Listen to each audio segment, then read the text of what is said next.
Hello ladies and gentlemen, welcome to the Outer Rim Cantina. My name's Alan and today I'm here to talk about the brand new cooperation update that just dropped into Star Wars Battlefront 2.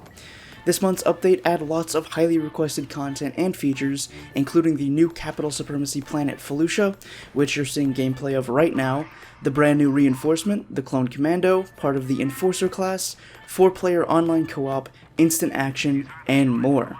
First things first, the biggest thing added with this update is obviously the brand new planet of Felucia.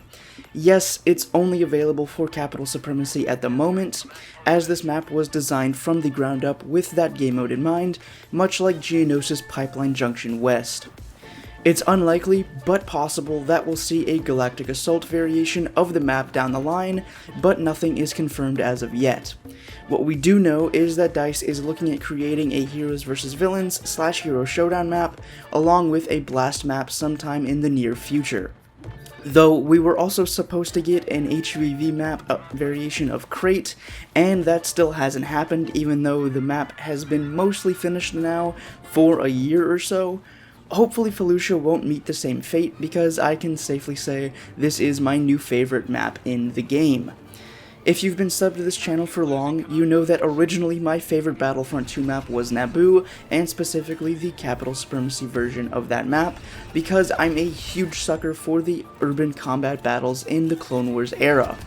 Felucia though brings something different and unique to the game that I can't help but love. The environment is extremely detailed, like you can even go inside of the farmer's house and see what's in their fridge level of detailed.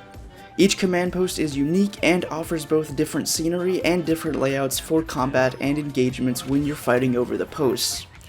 The one complaint I have of the map, however, is the visibility, at least for me, is extremely poor.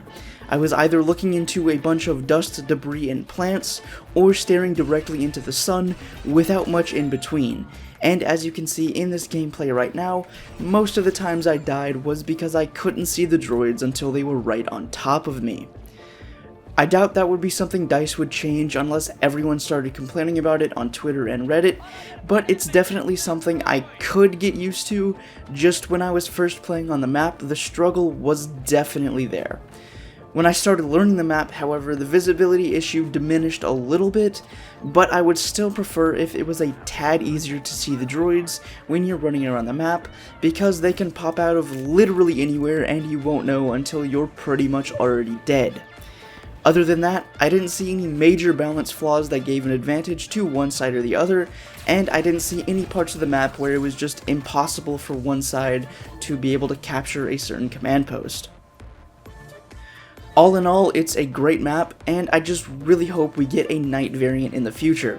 I know that will probably make the visibility issue even worse than it is now, but seeing all the plants and bugs and stuff light up in the dark would be just a really cool experience, kind of like the Avatar land in Animal Kingdom at Disney World.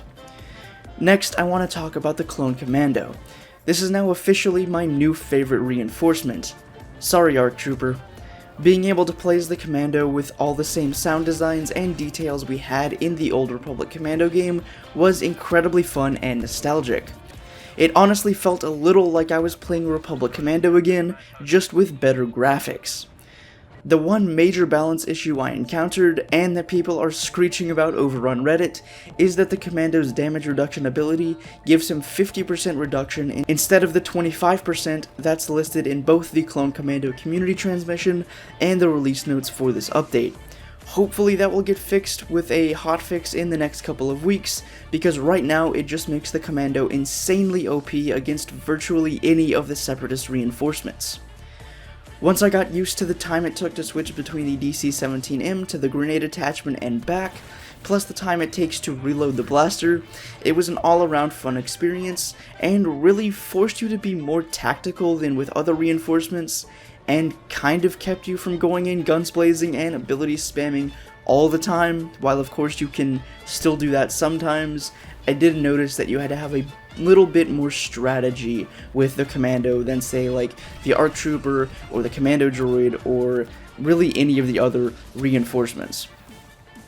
I do really love the uniqueness of actually seeing the animations of the Commando switching out or reloading the blaster, It's just another detail that put me back in the old Republic Commando days. I didn't have any issues with any of the abilities, except for maybe when I tried to use the repulsor blast on heroes, but that may have just been because my timing was horrible between when I activated the ability and they dodged or leapt out of the way. I do think the droidecas need a buff now with the addition of the Commando, because as it stands, the Commando pretty much destroys the droideca in any situation except for when the Commando is already low on health and his battle focus is on cooldown.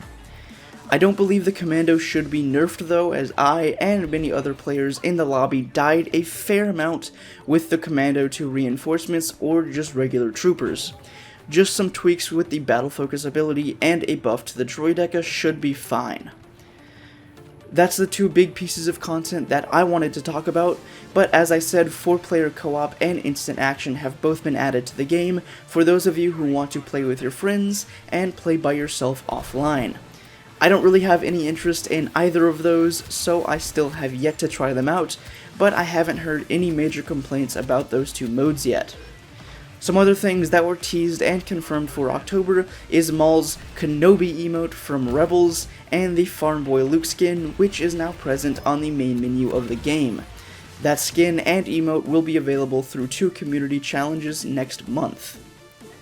Some quality of life changes that were made with the update include the removal of the crate system, so you no longer have to open a daily crate to get your 500 credits. I assume you get them automatically when you boot up the game, but I didn't pay enough attention when I fired up the game after I downloaded the update to actually notice. Yoda also got some tweaks, as well as the saber combat system. In a nutshell, they're supposed to help with staggering and delay between dodging away from a lightsaber attack, and from playing a few rounds of Heroes vs Villains, I have to say the saber combat did feel more fluid and responsive than it has in the past. That's pretty much it for this Battlefront 2 update. If I missed anything, don't hesitate to let me know in the comments below. If you enjoyed this or any of the other content on my channel, I'd really appreciate it if you hit that subscribe button and turn on post notifications so you never miss an upload from the Cantina. That's all the time I've got today. I hope to see you back here on Saturday for another Star Wars video. Until then, may the Force be with you.